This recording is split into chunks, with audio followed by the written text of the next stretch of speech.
ہم وہی کہیں گے جو ہمارا دین ہم کو بتاتا ہے، عمل کرو تو تمہارا بھلا ہے۔ الحمدللہ رب العالمین والصلاة والسلام علی سید الانبیاء والمرسلین، اما بعد، اعوذ باللہ من الشیطان الرجیم، بسم اللہ الرحمن الرحیم۔ یا ایہا الذین آمنوا ادخلوا فی السلم کافہ ولا تتبعوا خطوات الشیطان انہ لکم عدو مبین۔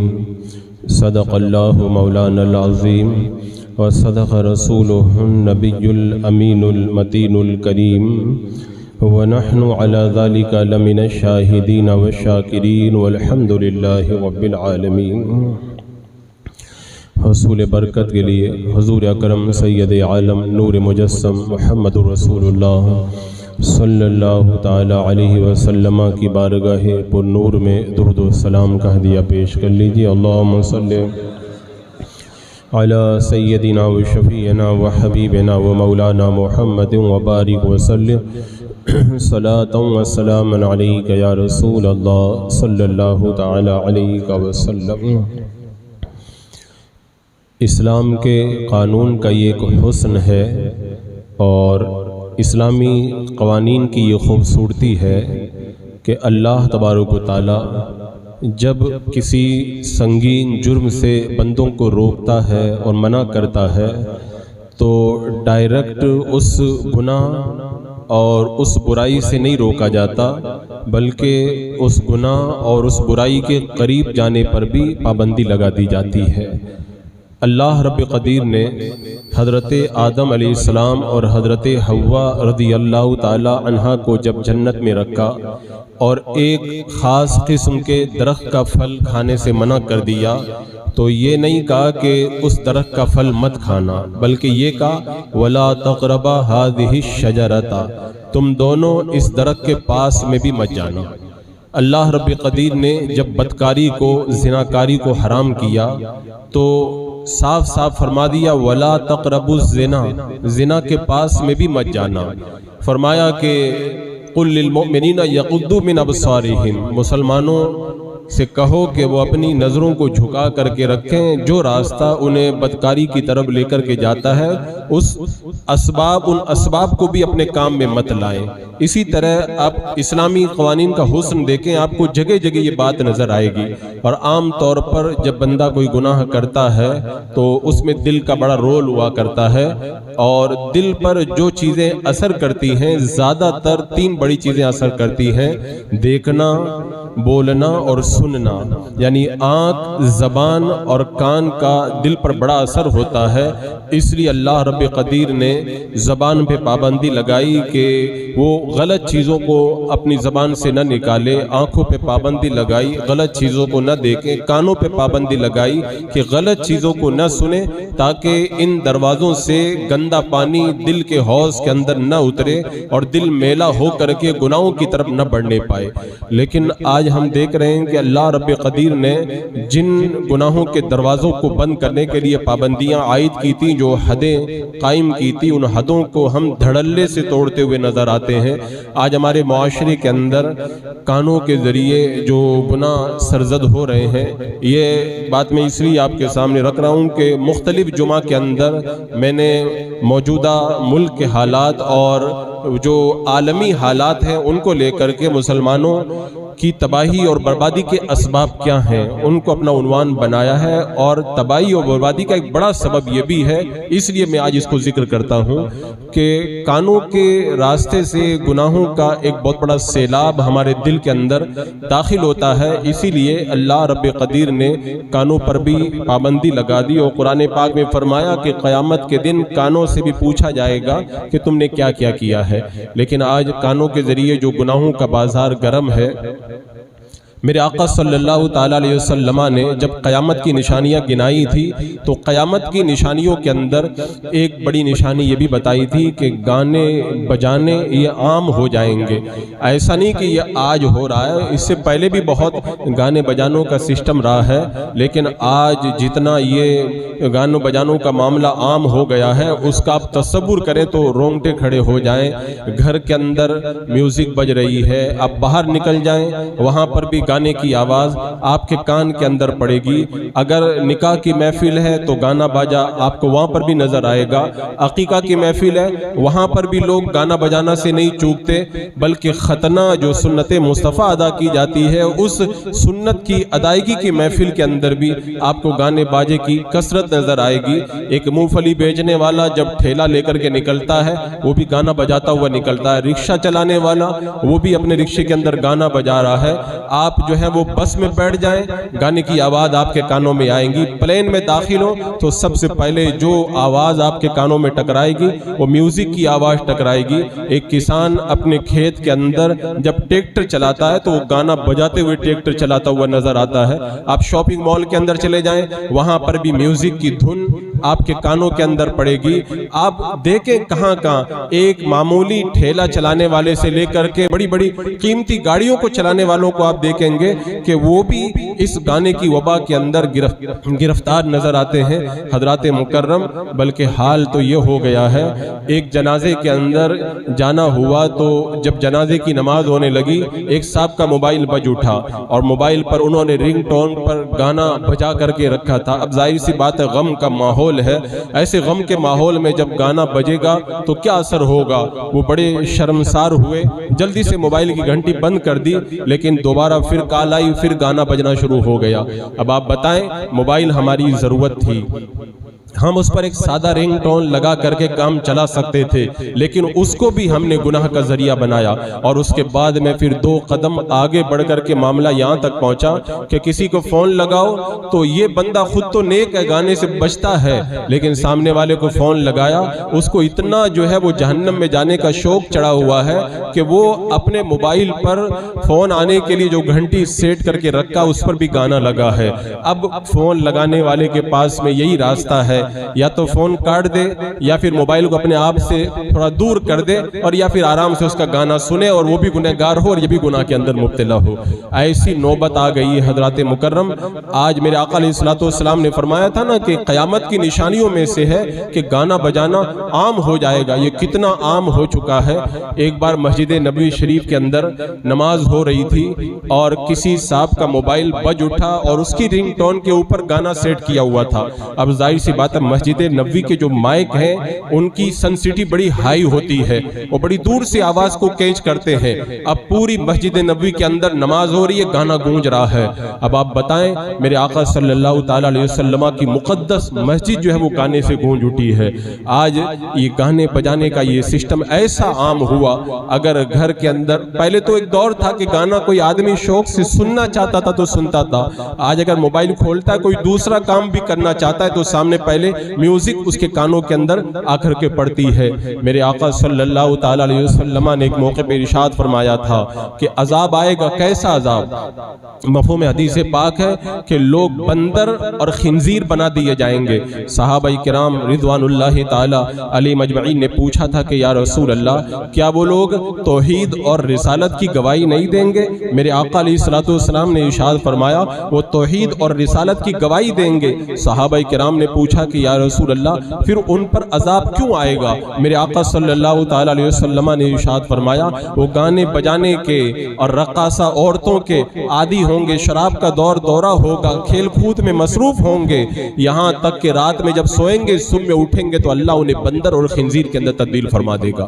یہ اتنا سخت وبال۔ ایک روایت کے اندر آتا ہے حضرت عبداللہ ابن مسعود رضی اللہ تعالیٰ عنہ ارشاد فرماتے ہیں کہ قیامت سے پہلے اس امت کے اندر 4 بڑے فتنے ہوں گے، ان میں سے سب سے آخری بڑا فتنہ گانے بجانے کا فتنہ ہوگا۔ اب یہ فتنہ کتنی تیزی سے بڑھ رہا ہے، میں کہتا ہوں کہیں جانے کی ضرورت نہیں، آپ قدم قدم پہ اس فتنے کو اپنی نگاہوں کے سامنے دیکھتے ہوئے نظر آتے ہیں۔ ایک روایت میں آتا ہے قیامت کی 15 نشانیوں کو، بڑی نشانیوں کو گنایا گیا، قیامت کی جب نشانیوں کو بتایا اور فرمایا کہ جب وہ نشانیاں ظاہر ہوں گی تب تم سرخ آندھی کا انتظار کرنا، زلزلے کا انتظار کرنا، صورتوں کے بدل جانے کا انتظار کرنا، زمین میں دھسا دیے جانے کا انتظار کرنا، اور پھر ایسے فتنوں کا انتظار کرنا جیسے موتیوں کا کوئی ہار ہو اور اس کی لڑی ٹوٹ جائے تو موتی جیسے زمین پہ بکھر جاتے ہیں، ایسے فتنے پوری روئے زمین پر پھیل جائیں گے، ان فتنوں کا انتظار کرنا۔ ان بڑی نشانیوں میں سے ایک بات جو ارشاد فرمائی گئی وہ ہے گانے بجانے کا عام ہونا۔ آج جب حالات کا ہم جو تجزیہ کرتے ہیں اور بگڑتے ہوئے حالات کی طرف دیکھتے ہیں تو میں کہتا ہوں حدیث پاک کے اندر جو نشانیاں بتائی گئی تھی ان میں اگر آپ غور کریں گے تو آپ کو خود کو پتا چلے گا ہم رفتہ رفتہ وہی کام کر رہے ہیں جو فتنوں کو دعوت دینے والے ہیں، ہم وہی کام کر رہے ہیں جو زلزلوں کو دعوت دینے والے ہیں، ہم وہ کام کر رہے ہیں جو ہمارے لیے تباہی اور بربادی کو دعوت دینے والے ہیں۔ اور اس کے بعد میں اگر کسی کو سمجھایا جائے، جب وہ حدیث پاک ہم بیان کرتے ہیں اللہ کے رسول علیہ السلام نے ارشاد فرمایا کہ جو گانے والی کے پاس میں بیٹھے اور گانا سنے کل قیامت کے دن اللہ رب قدیر اس کے کان کے اندر پگھلایا ہوا سیسا ڈالے گا۔ یہ سیسا ایک طرح کا دھات ہے، آگ کے اندر بالکل پگھل جاتا ہے یہ۔ اب بتائیں آگ میں جب سیسے کو پگھلا کر کے کان میں ڈالا جائے گا تو بندے کا کیا حال ہوگا۔ لیکن اب معاملہ یہ ہے نا کہ اس طرح کی روایتیں کون بیان کرے اور کون سنے۔ وہ ایک کالج کے اندر ایک لڑکی نے ایک لڑکے سے کہا تھا کہ گانا سنو گے؟ اس نے کہا کہ میں گانا نہیں سنوں گا۔ لڑکی نے کہا کیوں نہیں سنو گے؟ کہا اس لیے کہ گانا سننے سے بڑا گناہ اور نقصان ہوتا ہے۔ اس نے کہا کیا نقصان ہوتا ہے؟ تو لڑکے نے کہا کہ میں اسلام کے مطابق بتاؤں یا پھر گوری چمڑی والے انگریزوں کی بات تم کو بتاؤں؟ اس نے کہا کہ مولویوں والی باتیں مت کرو، مولویوں نے یہی تو بتایا ہے نا کہ کان کے اندر سیسا پگھلا کے ڈالا جائے گا، تم وہ باتیں میرے سامنے مت کرو۔ تو اس لڑکے نے کہا کہ ایک انگریز پروفیسر نے اس بات کو لکھا ہے کہ جو گانا سنتا ہے تو خیالی دنیا میں چلا جاتا ہے جس سے اس کا میموری پاور کم ہو جاتا ہے۔ ایک دوسرے بہت بڑے سائنسدان نے لکھا ہے کہ گانا سننے سے انسان کے دماغ پر بہت برا اثر پڑتا ہے۔ وہ ایک ایک کر کے انگریزوں اور سائنسدانوں کی باتیں بتاتا چلا گیا، آخر میں ایک کتاب کا نام بتایا۔ امریکہ میں انگلش زبان کے اندر یہ کتاب چھپی ہے جس میں بہت زیادہ ریسرچ کے بعد میں لکھا گیا ہے کہ گانا سننے سے انسان کی سوچ، انسان کی فکر، انسان کے دماغ اور اس کے میموری پاور کو کتنا نقصان ہوتا ہے۔ جب ساری باتیں اس لڑکے نے بیان کر دی تو لڑکی نے جواب میں کہا تمہاری لاجک تو بہت اچھی ہے۔ تو لڑکے نے کہا میری لاجک اچھی نہیں ہے بلکہ تم گوری چمڑی والے انگریزوں کی غلام بن چکی ہو۔ جب میں نے اللہ کے رسول علیہ السلام کی حدیث کی بات کی تو نے مجھے مولوی کا طعنہ دیا، اور جب ان گوری چمڑی والوں کی میں نے بات کی تو تم کو میری لاجک پسند آئی۔ ایسے کالج اور یونیورسٹی میں پڑھنے سے ایسی لڑکیاں تو پیدا ہوں گی، رابعہ بصریہ تھوڑی پیدا ہوگی۔ بس یہی حال آج ہمارے معاشرے اور سوسائٹی کا ہے۔ تقریر کر دو، انہیں حدیث سنا دو، قرآن کی آیت بتا دو، ایسا لگتا ہے یہ صرف مولویوں کی باتیں ہیں، اور انہیں جب کسی ڈاکٹر کی بات بتاؤ، انہیں کسی پروفیسر کی بات بتاؤ، کسی سائنسداں کی بات بتاؤ تو کہتے ہیں بڑی اچھی لوجک ہے، یہ تو بڑی پتے کی بات بتائی ہے۔ جس قوم کا یہ حال ہو چکا ہو، رسول اللہ صلی اللہ تعالی علیہ وسلم کی بات کے اندر انہیں کچھ لوجک نظر نہیں آتی، اور انہیں اپنے ان گوری چمڑے والے انگریزوں کی ذہنی غلامی اتنی پسند ہے، وہ جو بات کہیں دل و جان سے قبول کرتے ہوئے نظر آتے ہیں۔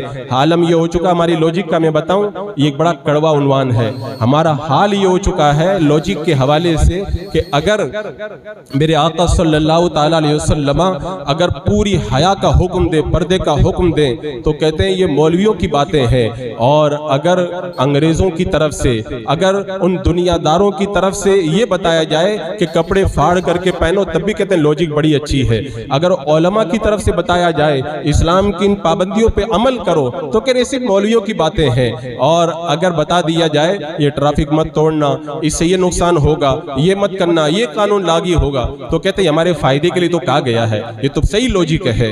تو دنیا والوں کی لوجک ہمیں سمجھ میں آئے اور رسول اللہ صلی اللہ علیہ وسلم کے قانون کی نظر ہماری نظر میں اہمیت نہ رہ جائے تو اس کے بعد میں پھر عذاب نہیں آئے گا تو کیا آئے گا۔ حضرات مکرم، یہ ایک بہت لمبی پلاننگ ہے یہ، یہود و نصارہ نے مسلمان قوم کو تباہ و برباد کرنے کے لیے باضابطہ طور پر میوزک کا ایک سسٹم بنا کر کے رکھا۔ یاد ہوگا آپ کو میرے آقا صلی اللہ تعالیٰ علیہ وسلم جب مکہ المکرمہ کی سرزمین پر قرآن کی آیتیں پڑھ کر کے سناتے، قرآن کی آواز سن کر کے بچوں، بوڑھوں، عورتوں کے دلوں میں ایسا اثر ہوتا، لوگ دوڑ دوڑ کر کے آتے اور اسلام قبول کرتے، اسلام کے دامن میں آ جاتے۔ نضر بن حارث نے جب یہ دیکھا، وہ سفر پہ گیا، وہاں سے 2 گانے والی لڑکیاں خرید کر کے لایا اور اس کے بعد میں کہنے لگا کہ یہ نبی تو تمہیں ڈراتے ہیں جہنم کی آگ سے، نماز پڑھو، روزہ رکھو، زکوٰۃ دو، یہ پابندی لگاتے ہیں، آؤ میں تمہیں ایسا گانا سناتا ہوں جس کے اندر کوئی تکلیف نہیں ہے، خوب جشن مناؤ، عیش کرو۔ تو پھر وہ جو دنیا دار لوگ تھے ان گانے والوں کی طرف دوڑ پڑے۔ تو یہ اس دور سے چلا آ رہا ہے، قرآن سے روکنے کے لیے، صحیح تعلیمات سے روکنے کے لیے لوگوں کو میوزک کے اندر، گانا باجا کے اندر، ڈھول تاشا کے اندر لگایا جائے تاکہ قوم اور امت تباہ ہو جائے۔ حضرت داؤد علیہ السلام کے بارے میں نے تفسیر میں بتایا تھا کہ حضرت داؤد علیہ السلام کو اللہ نے بڑی پیاری آواز دی تھی۔ جب وہ اللہ کی حمد اپنی سریلی آواز میں کرتے تو ایک لوگوں پر وجد طاری ہو جاتا، ایک کیفیت طاری ہو جاتی۔ شیطان نے جب دیکھا نا تو بانسری لے کر کے آ گیا اور گانا بجانے لگا۔ اچھے لوگ تھے حضرت داؤد علیہ السلام کے پاس جمع ہو گئے، جو برے لوگ تھے وہ شیطان کا گانا سننے کے لیے جمع ہو گئے۔ بتاؤ اس دور ہی سے یہ روایت قائم ہو چکی ہے، جو اچھے لوگ ہوں گے وہ قرآن سنیں گے، نعت مصطفیٰ سنیں گے، اچھے لوگ ہوں گے اسلامی باتوں سے سن کر کے اپنے دلوں کو فرحت پہنچائیں گے۔ جو شیطان کے چیلے ہوں گے، سب سے پہلے شیطان نے گانا گایا تھا، سب سے پہلے شیطان نے گانا گایا تھا، سب سے پہلے شیطان نے یہ طریقہ رائج کیا تھا۔ تو جو غلط قسم کے لوگ ہوں گے وہ انہی کے نقش قدم پہ جائیں گے، ایسے بھونڈے قسم کے گانوں کے پیچھے اپنی دنیا اور آخرت کو تباہ کرنے کے لیے دوڑتے ہوئے نظر آئیں گے۔ حضرات مکرم، میں اس حوالے سے تقریر تو بہت کر چکا ہوں اور مجھے پتا ہے کہ آپ لوگوں کو یہ لاجک اچھی لگتی بھی نہیں ہے، کیونکہ آپ لوگوں کو اس لاجک کی ضرورت ہے جو کالج کی لڑکی نے لاجک بتائی تھی کہ دنیا والے جب بتائیں گے تو بڑا اچھا لگے گا، لیکن یہ ایک ذمہ داری ہے، یہ ایک ذمہ داری ہے آپ کو مسلمان ہونے کی حیثیت سے۔ اتنا تو یاد رکھنا چاہیے میرے آقا صلی اللہ تعالیٰ علیہ وسلم کا کردار کیا تھا۔ حضرت عبداللہ ابن عمر رضی اللہ تعالیٰ عنہ راستے سے گزر رہے ہیں، ایک چرواہا بانسری بجا رہا تھا، آج کل میوزک ہے، کل بانسری بجتی تھی، تو آپ نے اپنے کانوں کے اندر انگلی ڈال لی اور اپنے غلام سے کہا، راستہ چھوڑ دیا، دوسرے راستے پہ نکل گئے، کان میں انگلی بھی ڈالی اور جس راستے سے گانے کی آواز آ رہی تھی وہ راستہ چھوڑ کر کے دوسرے راستے پہ چلے گئے۔ اب اس کے بعد میں اپنے غلام سے پوچھا کہ اب وہ بانسری کی آواز آ رہی ہے کہ بند ہو گئی؟ غلام نے کہا کہ بند ہو گئی۔ آپ نے پھر اپنے کان سے انگلیاں سے جو ہے وہ اپنے کان سے انگلیوں کو نکالا اور اس کے بعد میں پہلے والے راستے پر آ کر کے چلنے لگے۔ غلام نے پوچھا کہ آپ نے ایسا کیوں کیا؟ فرمایا، میں نے اللہ کے رسول علیہ السلام کو دیکھا ہے کہ جب آپ کے کان میں گانے کی آواز آئی تھی، میرے آقا علیہ السلام نے اپنے کان کے اندر انگلیاں ڈالی تھی اور آپ نے راستہ بدل دیا تھا، میں نے آج اسی سنت مصطفیٰ کو ادا کیا ہے۔ یہ ہے اہل اسلام کا طریقہ، یہ ہے سنت مصطفیٰ، یہ ہے کونین کے سب سے بڑے دانا کائنات کے آقا صلی اللہ تعالیٰ علیہ وسلم کا مقدس طریقہ۔ لیکن آج ہماری لاجک کچھ اور ہی راستہ بتا رہی ہے۔ حضرت عقبہ بن عامر رضی اللہ تعالیٰ عنہ ارشاد فرماتے ہیں، جس سفر کے اندر گانا بجتا ہے شیطان اس کا ہم سفر ہوتا ہے، جس سفر میں ذکر الہی ہوتا ہے فرشتہ اس کا ہم سفر ہوتا ہے۔ ہماری بارات نکلتی ہے، ہمارا جشن چلتا ہے، گانا باجا گھنٹی کے ساتھ میں چلتا ہے، شیطان بھی ساتھ ساتھ کے اندر چلتا رہتا ہے، کیونکہ حدیث پاک میں ہے، میرے آقا علیہ السلام نے ارشاد فرمایا، جب کوئی گانا بجاتا ہے، مفہوم حدیث ہے، جب کوئی گانا بجاتا ہے تو شیطان اسے لات مارتا ہے، تو شیطان کے لات مارنے کی وجہ سے وہ جھومنے لگ جاتا ہے۔ آپ نے دیکھا ہوگا بڑے تو بڑے، چھوٹا بچہ بھی جب موبائل میں جب میوزک سنتا ہے تو وہ بھی ناچنا شروع کر دیتا ہے۔ تو اللہ کے رسول علیہ السلام نے بتایا شیطان لات مارتا ہے، اور جب تک وہ گانے میں لگا رہتا ہے شیطان لات مارتا رہتا ہے، وہ جھومتا رہتا ہے، اور جو ہی گانا بند کرتا ہے شیطان شیطان لات ماننا بند کر دیتا ہے، پھر وہ دوبارہ اپنی اصلی حالت پہ آ جاتا ہے۔ تو شیطان کی لاتیں کھا کھا کر کے، اپنی شادیوں میں گانے بجا بجا کر کے شیطان کو ساتھ میں لے کر کے جانے والے لوگ کل قیامت کے دن اللہ کے رسول علیہ السلام کی بارگاہ میں جا کر کے کیا منہ دکھائیں گے؟ ذرا اس کا ایک لمحے کے لیے تصور کریں۔ حضرات مکرم، آج اہل ایمان کا طریقہ اس حوالے سے کیا ہو چکا ہے، ایک شہر کے اندر میوزک کی پارٹی چل رہی تھی اور ایک گانے والا اپنی ترنم بھری آواز کے اندر خوب گانے گنگنا رہا تھا، لوگ فرمائش پہ فرمائش کر رہے تھے، یہ گانا گاؤ وہ گانا گاؤ۔ اب وہ گانا گاتا چلا جا رہا تھا، اچانک مسجد سے اذان کی آواز آئی۔ جب مسجد سے اذان کی آواز آئی تو پتہ نہیں اس کے دل میں کیا خیال آیا، وہ چپ ہو گیا۔ اب مجمع وہ تو چاہ رہا تھا کہ گانا چالو رہے، لیکن بولنے کی ہمت کسی کی نہیں تھی۔ آج بھی اگر گانا، وہ پہلے کا دور تھا جب ہم نے دیکھا تھا کہ جب گانا وغیرہ بجتا تھا، اذان کی آواز آتی تھی تو لوگ ٹی وی بند کر دیتے تھے، اپنا ریڈیو بند کر دیتے تھے، عورتیں اپنے سروں پہ دوپٹہ رکھ لیتی تھی، گھر کے اندر سناٹا ہو جاتا تھا۔ اب تو گانا چلتا رہے گا، چاہے اذان کی آواز آئے چاہے خطبے کی آواز آئے، اس کی کوئی پرواہ کسی کو نہیں ہے۔ لیکن اللہ نے اس کے دل کے اندر یہ بات پیدا کی، وہ رک گیا، اب کوئی بول نہیں سکا۔ ایک چھوٹی سی بچی تھی، وہ پوچھنے لگی انکل آپ گانا کیوں نہیں گا رہے، کیوں رک گئے آپ؟ تو اس گانے والے نے کہا کہ وہ مسجد سے اذان کی آواز آ رہی ہے۔ تو بچی نے ایک جملہ کہا، بچی نے کہا انکل آپ گاتے رہیے نا، کون سا آپ کو جنت میں جانا ہے، آپ گاتے رہیے۔ جب اس نے سنا گانے والے نے تو اس کے دل کے اوپر بجلی گری، وہ بچی کیا کہہ رہی ہے، آپ کو کون سا جنت میں جانا ہے؟ کیونکہ جب وہ کام ہی آپ ایسے کر رہے ہیں جو جہنم میں لے جانے والے ہیں تو پھر جنت کی امید آپ کو کیا ہے؟ اور جب جہنم میں جانا ہی ہے تو پھر آپ کو تو گانا گاتے رہنا چاہیے، یہ چپ ہونے کی کیا ضرورت ہے؟ وہ گانے والا کہتا بچی کی وہ آواز میرے دل میں اتر گئی اور اسی دن میں نے گانے سے توبہ کر لی۔ تو جو بچہ، جو بندہ جنت کے اندر جانے کی تمنا رکھے اور پھر بھی گانا بجائے، گانا سنے، تو پھر اس کو سوچنا چاہیے کہ کام تو جنتیوں والا وہ نہیں کر، کام تو وہ جہنمیوں والا کر رہا ہے۔ اہل جنت کا کام تو وہ ہے جو حضرت عبداللہ ابن عمر رضی اللہ تعالیٰ عنہ نے بتایا، اور حضرات مکرم ہمارے اسلاف کا یہ بہت پہلے سے طریقہ رہا ہے۔ حضرت زبید بن عبداللہ کا یہ طریقہ رہا ہے، جس شادی کے اندر گانا باجا ہوتا تھا اس شادی کے اندر وہ لوگ نہیں جایا کرتے تھے۔ ایک بار میں ایک نکاح پڑھانے کے لیے گیا اور جو ہی جا کے اسٹیج پر بیٹھا، بار سے بارات آئی اور وہ جو ہے وہ ہنگامہ، ڈھول تاشا، شیطانی کام پورا کا پورا جو ہے وہ اسٹیج کے پاس میں شروع ہو گیا۔ بار میں نے دیکھا تو میں اٹھ کے چلا آیا، میں نے کہا مجھے نکاح نہیں پڑھانا۔ تھوڑی دیر کے بعد میں پتا چلا بہت بڑی خانقاہ کے بہت بڑے پیر صاحب بڑے شوق سے آئے اور نکاح پڑھا کر کے چلے گئے۔ یعنی آپ نہیں پڑھاؤ گے تو بڑے بڑے پارسا بھی ہمارے پاس میں پڑھانے والے موجود ہیں۔ یہ کھلا کی بات بتاتا ہوں، ایک مسجد کے پاس میں شادی تھی اور پوری رات انہوں نے ہنگامہ مچایا، پوری رات انہوں نے ڈھول تاشا بجایا۔ اب دوسرے دن امام صاحب سے کہا کہ نکاح پڑھا دیجئے، تو امام صاحب نے کہا کہ میں نکاح نہیں پڑھاؤں گا اس لیے کہ تم نے بڑی خرافات کی ہے، مسجد کی بے حرمتی کی ہے۔ وہ کہنے لگے رہنے دو امام صاحب، دوسرے بہت مل جائیں گے نکاح پڑھانے والے بہت مل جائیں گے، لیکن جہنم سے بچانے والا قیامت کے دن کوئی نہیں ملے گا۔ کل جب ضرورت پڑے گی تمہیں جہنم سے آزادی کے لیے تو اس وقت تمہارے سامنے کوئی نہیں آئے گا، لیکن ہماری لوجک بھی تو پہلی ہونی چاہیے۔ ہم نے لوجک تو اس لڑکی کی اس کردار کی طرح ہم نے بنا کر کے رکھی ہے۔ ایک امریکہ کا بہت بڑا ایک سائنسداں ہے پال سنگھ، اس نے اس بات کو لکھا ہے کہ جو لوگ گانا سنتے ہیں نا تو گانا سننے کی وجہ سے ان کے ذہن کو جو نقصانات ہوتے ہیں ان کو بیان نہیں کیا جا سکتا۔ اس پر کئی لوگوں نے باضابطہ طور پر ریسرچ کیا۔ ایک سائنسداں نے تو یہاں تک لکھا ہے کہ ہم نے ریسرچ کیا تو پتا چلا کہ امریکہ کے اندر ہر سال ہزاروں لوگ گانا سننے کی وجہ سے خودکشی کر لیتے ہیں، اپنے آپ کو سوسائڈ کر لیتے ہیں، کیونکہ ذہن کا جو زاویہ ہوتا ہے اس کی وجہ سے بدل کر کے رہ جاتا ہے۔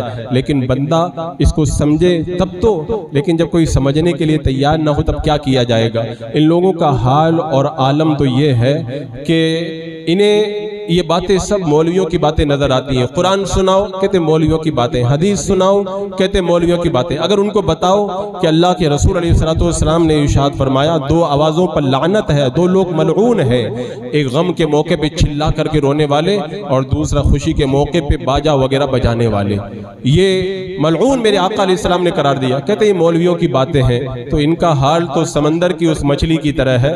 وہ کسی نے بڑی اچھی مثال دی تھی کہ جب شکاری نے شکار کرنے کے لیے کانٹا جب سمندر کے اندر ڈالا ہے، چھوٹی سی مچھلی آگے بڑھی تاکہ میں اس کو نگل لوں، تو بڑی مچھلی نے اس کو سمجھایا کہ ایسا مت کرو، تمہارا جو ہے وہ معاملہ خراب ہو جائے گا، تم پھنس جاؤ گی، اور پھنس جاؤ گی تمہیں نکال کر کے شکاری لے جائے گا، پھر تمہیں چھری سے کاٹے گا، اس کے بعد تمہاری بوٹی بنائے گا، اور بوٹی بنا کر کے پھر تمہیں آگ کے اوپر تپائے گا، کیل کانٹوں سے لیس ہوگا، اور اس کے بعد میں 10 انگلیاں اور 32 دانتوں سے تمہیں کھائے گا۔ وہ چھوٹی مچھلی کہنے لگی میں تو پورے سمندر میں گھومی ہوں، نہ مجھے کہیں 10 انگلیاں نظر آئی، نہ مجھے کہیں پر 32 دانت نظر آئے، نہ کہیں آگ نظر آئی، نہ کوئی کیل کانٹے مجھ کو نظر آئے، یہ سب پرانی باتیں چھوڑو، میں تو اس کو کھاؤں گی۔ جو ہی مچھلی نے ادھر منہ لگایا اور پھنسی، نکل کر کے باہر آئی، پھر اس کو ایک ایک چیز نظر آنے لگی۔ اس بڑی نے جو سمجھایا تھا نا، وہی سارا نقشہ نگاہوں کے سامنے گھومنے لگا۔ یہ لوگ جو کہتے نا یہ مولویوں کی باتیں ہیں، مولویوں کی باتیں ہیں، جو ہی جان نکلے گی پھر سارا نقشہ نگاہوں کے سامنے آئے گا، وہی آگ کا عذاب، وہی جہنم کا عذاب، وہی فرشتے اور وہی ان کے اوپر پڑنے والے گرز، وہ سارا نقشہ نگاہوں کے سامنے آ جائے گا۔ لیکن پھر بعد میں کیا ہوگا؟ جب بندہ پھنس جائے اس کے بعد میں پھر کیا کر سکتا ہے؟ حضرات مکرم حضرت شیخ مجدد الفسانی رحمۃ اللہ تعالی علیہ، جو 1000ویں صدی کے مجدد ہیں، ہندوستان کی سرزمین پر اکبری فتنہ کے خلاف باضابطہ طور پر ڈٹ کر کے جنگ کرنے والی ذات کا نام شیخ مجدد الفسانی رحمۃ اللہ تعالی علیہ۔ ولایت کے بہت سارے مراتب آپ نے طے کیے اور روحانی طور پر کہاں کہاں پہنچے۔ ایک دن آپ نے اپنے مکتوبات میں ارشاد فرمایا کہ میں نے روحانی سفر کی، تو روحانی سفر میں میں نے جو دیکھا اس میں اور علماء جو بتاتے ہیں اس میں ایک ذرہ برابر بھی فرق نہیں ہے، بس صرف ایک پردہ پڑا ہوا ہے۔ علماء جو بتاتے ہیں اور جو بتاتے ہیں وہ جو ہونے والا ہے، ان دونوں کے بیچ میں ایک پردہ ہے۔ اگر پردہ ہٹ جائے تو جو علماء بتاتے ہیں مرنے کے بعد سب وہی ہونے والا ہے۔ یہ میں نے روحانی طور پر اس کا میں نے نظارہ کیا ہے۔ تو اگر کسی کی آنکھوں پہ پردہ پڑا ہے تو کم سے کم اہل حق کی بات کو سن کر کے اسے سمجھنا چاہیے اور رائے راست پہ آ جانا چاہیے۔ اور اگر صرف مولویوں کی باتیں، ڈراؤنی فلمیں اگر کہہ کر کے ٹال دیا تو پھر وہی مچھلی والا حساب ہوگا کہ پھنسنے کے بعد کہو گے ارے ہم تو کہتے تھے کہ سمندر میں کچھ بھی یہ سب نہیں ہے، مرنے کے بعد پتا چلا کہ یہ ساری چیزیں تو ہماری نگاہوں کے سامنے ایک کے بعد دیگرے آتی چلی جا رہی ہیں۔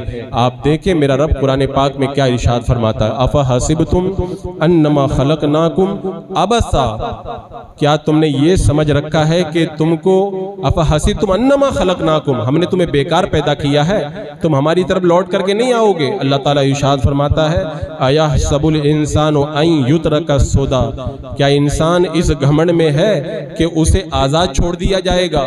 اس گھمنڈ میں کوئی نہ رہے۔ آزادی ایک مخصوص وقت کے لیے ہے، جب وہ وقت ختم ہو جائے گا اور اس کے بعد میں جب گرفت فرمائے گا رب تبارک و تعالیٰ تب پتا چلے گا یہ صرف مولویوں کی باتیں نہ تھی، صحیح تو وہی تھا جو علماء کرام قرآن و سنت کی روشنی کے اندر دنیا کے اندر بتایا کرتے تھے اور ہماری نگاہوں کے سامنے رکھا کرتے تھے۔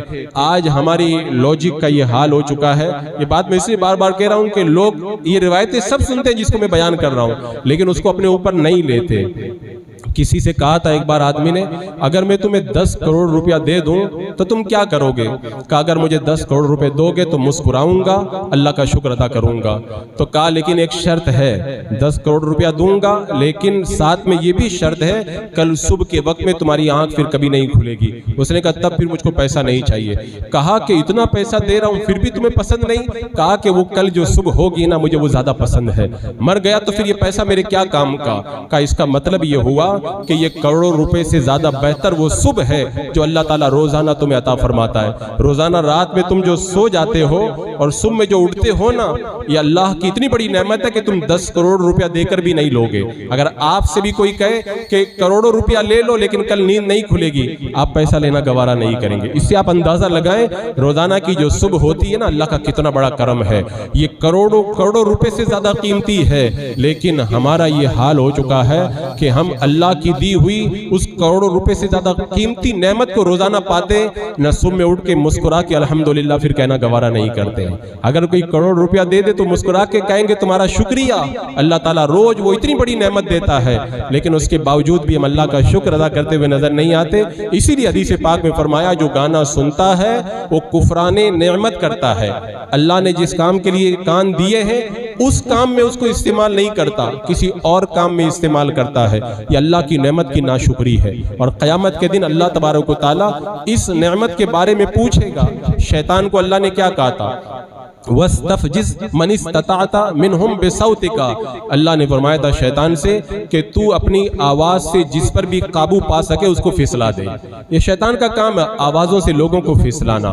اور یہ بات یاد رکھیں، یہ گانے بجانے کا جو سسٹم جو رائج کیا گیا ہے، یہ صرف بے حیائی کے لیے رائج کیا گیا، کیونکہ میرے آقا علیہ السلام نے ارشاد فرمایا کہ حیا ایمان میں سے ہے اور ایمان جنت میں سے ہے، جو بندہ حیا کرے گا وہ جنت میں جائے گا۔ اور ارشاد فرمایا حیا اور ایمان دونوں ساتھ ساتھ میں ہیں، جب بندہ بے حیا ہو جاتا ہے تو وہ حدیث پاک میں فرمایا کہ نا بے حیا ہو جائے تو جو مرضی آئے وہ کر۔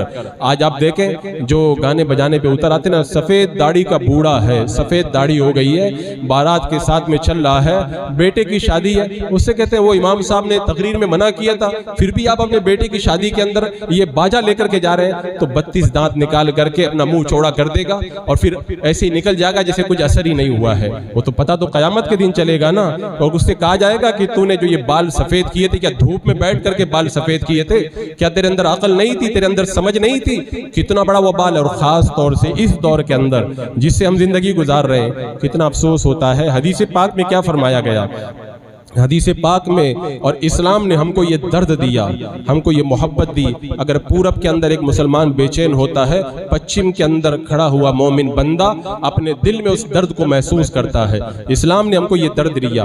آج آپ دیکھیں فلسطین کی سرزمین پر بچوں کی خون کی ہولی کھیلی جا رہی ہے، آج ان کے پاس میں کھانے کے لیے کچھ نہیں ہے، کیچڑ کے اندر بچے لیٹے ہوئے ہیں، ان کے پاس میں صاف ستھری زمین بھی نہیں جہاں پر وہ لیٹ سکیں، ماؤں کے سائے سر سے اڑ گئے، ان کے باپ بے دردی کے ساتھ میں شہید کر دیے گئے، روٹی کے دانے دانے کے محتاج ہیں، بڑی مشکل سے لائن لگا کر کے چند لقمے جن کو میسر آتے ہیں، مائیں بیوہ ہو گئی، بچے یتیم ہو گئے، باپ بے سہارا ہو کر کے رہ گئے۔ آج وہ لاشوں کا انبار ہے کہ دفن کرنے کے لیے قبر کھودنے والوں کی بھی کمی پڑ رہی ہے۔ ایسے مشکل حالات کے اندر امت کا پیسہ پانی کی طرح گانے باجے کے اندر اور ایسی بے حیائیوں کے اندر صرف ہو کہ اللہ کو جا کر کے منہ نہیں دکھانا ہے۔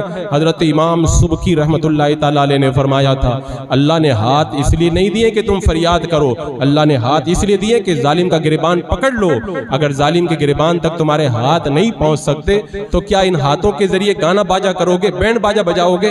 ارے کم سے کم ہاتھوں کو اٹھا کے اللہ کی بارگاہ میں دعا تو کر سکتے ہو۔ لیکن آج ہمارے وہ ہاتھ جو ظالم کے گریبان تک نہیں پہنچ سکتے، وہی ہمارے ہاتھ گناہوں کے اڈوں کے اوپر گناہوں کے اندر مگن نظر آتے ہیں۔ ہماری مسجدوں میں میوزکیں بج اٹھتی ہیں، ہماری مقبروں کے اندر میوزکیں بج اٹھتی ہیں، ہماری کوئی محفل آج بے حیائی کا ایسا ننگا ناچ ہو رہا ہے۔ شریف گھرانے کے لوگ اپنی بچیوں کو اسکول میں بھیجتے، کوئی زمانہ تھا تب رنڈیاں ناچا کرتی تھی، آج بڑے بڑے شریف گھرانوں کی بچیاں اسکول کے اندر ڈانس کر رہی ہیں۔ یہ فنون لطیفہ کے نام پر بے حیائی کا ایک جال پھیلا دیا گیا ہے۔ تقریریں تو اس سے پہلے بھی میں نے بہت کی ہیں، آج کی تقریر میں نے تقریر کے اعتبار سے نہیں کی ہے۔ اگر کسی کو شرم ہو، غیرت ہو، حیا ہو، آنکھوں کا پانی نہ بھرا ہو، اگر بدن کا خون ٹھنڈا نہ ہوا ہو، اگر کسی کے اندر ذرہ برابر بھی ایمانی حیا باقی ہو تو اس کی غیرت کو میں نے جگانے کے لیے باتیں کہی ہیں، تاکہ وہ احساس کرے میں ایک مسلمان بندہ ہوں، میرے اوپر اللہ رب قدیر نے کچھ ذمہ داریاں عائد کی ہیں، اور قیامت کے دن اللہ کی بارگاہ میں مجھے جا کر کے جواب دینا ہے۔ کہتے ہو کہ 2 دن کی خوشی ہے، جنازہ کی طرح کیسے نکال دیں؟ تمہاری 2 دن کی خوشی تمہیں ہمیشہ ہمیشہ کے لیے جہنم کے اندر نہ ڈال دے۔ تم نے جیسے ساری زندگی خوشیوں میں ایسے گزاری ہے نا، اپنے خوشی کے 2 دن بھی ایسے ہی گزار دو جیسے میرے آقا علیہ السلام نے حضرت خاتون جنت کی شادی کے اندر کیا تھا۔ افسوس ہوتا ہے، سنت مصطفیٰ، ختنہ کی رسم سنت مصطفیٰ، عقیقہ کی رسم سنت مصطفیٰ، شادی اور نکاح کی رسم سنت مصطفیٰ۔ ہم نے سنتوں کو شیطانی کاموں، حرام کاریوں اور ایسی نابکاریوں سے اتنا گندا کر دیا، اب تو کلیجہ کھانپتا ہے کہیں نکاح پڑھانے کے جائیں۔ کئی بار سوچتا ہوں کہ نکاح پڑھانا بند کر دیا جائے، کیونکہ لاکھ منع کر دو، لوگ 1000 وعدے کر لیتے ہیں، اور جب لے کر کے جاتے ہیں نا تو وہاں پہ وہی ننگا ناچ چالو ہوتا ہے، اور پھر جب کہو نا کہ میں نے کہا تھا، تم نے کہا تھا کہ کچھ نہیں ہے، تو بہت بھولے بن کے کہتے ہیں مجھے نہیں پتا تھا کہ یہ سب ہونے والا ہے، شادی کا سارا انتظام تم کو پتا تھا اور شیطانی ننگا ناچ ہونے والا تھا وہ تم کو پتا نہیں تھا، کم سے کم یہ ننگا ناچ کرنے سے پہلے فلسطین کے مظلوموں کی آہوں کو یاد کر لیتے، ان چلاتی اور فریاد کرتی ماؤں کی فریاد کو یاد کر لیتے۔ کل قیامت کے دن کیا وہ تمہارا دامن پکڑ کر کے رب کی بارگاہ میں نہیں لے کے جائیں گی؟ ہم دانے دانے کے لیے محتاج تھے، لیکن امت مسلمہ عیاشیوں میں ایسے پڑی ہوئی تھی جسے امت کو پتہ ہی نہیں تھا کہ ہمارے اوپر کیا گزر رہی ہے۔ سب کچھ جواب دینا ہوگا۔ ان السمع والبصر والفؤاد کل اولئک کان عنہ مسئولا، اللہ تعالیٰ ارشاد فرماتا ہے کانوں سے بھی پوچھا جائے گا، آنکھوں سے بھی پوچھا جائے گا اور دلوں سے بھی پوچھا جائے گا، اور ایسے پوچھا جائے گا زبان پہ مہر لگا کے کہا جائے گا تو چپ رہے، آج تجھے نہیں بولنا ہے، آج تیرے اعضا بول کر کے بتائیں گے دنیا میں کیا تماشا تو کر کے آیا تھا۔ خدا کے لیے ڈرو اور خالی مولویوں کی باتیں سمجھ کر کے انہیں اگنور مت کر دو، نہیں تو کل وہی سمندر کی مچھلی کی طرح جب سارے مناظر نگاہوں کے سامنے آئیں گے سب پچھتانے کے سوا کوئی راستہ نہیں رہے گا۔ اللہ رب قدیر میری قوم کو سمجھ عطا فرمائے، اپنی ان ماں اور بہنوں کی فریاد کا درد عطا فرمائے، صراط مستقیم پر استقامت عطا فرمائے۔